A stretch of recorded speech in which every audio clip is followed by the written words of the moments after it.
talking about some things in Adobe Premiere.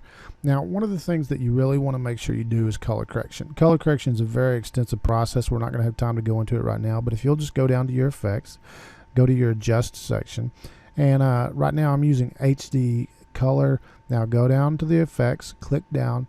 One of the most basic things is the brightness and contrast. Pulling your brightness and your contrast up. If you have a picture that's just lacking a small bit, maybe pull the brightness down just a few notches and pull the contrast up. Great way to punch. Even use that a lot in print.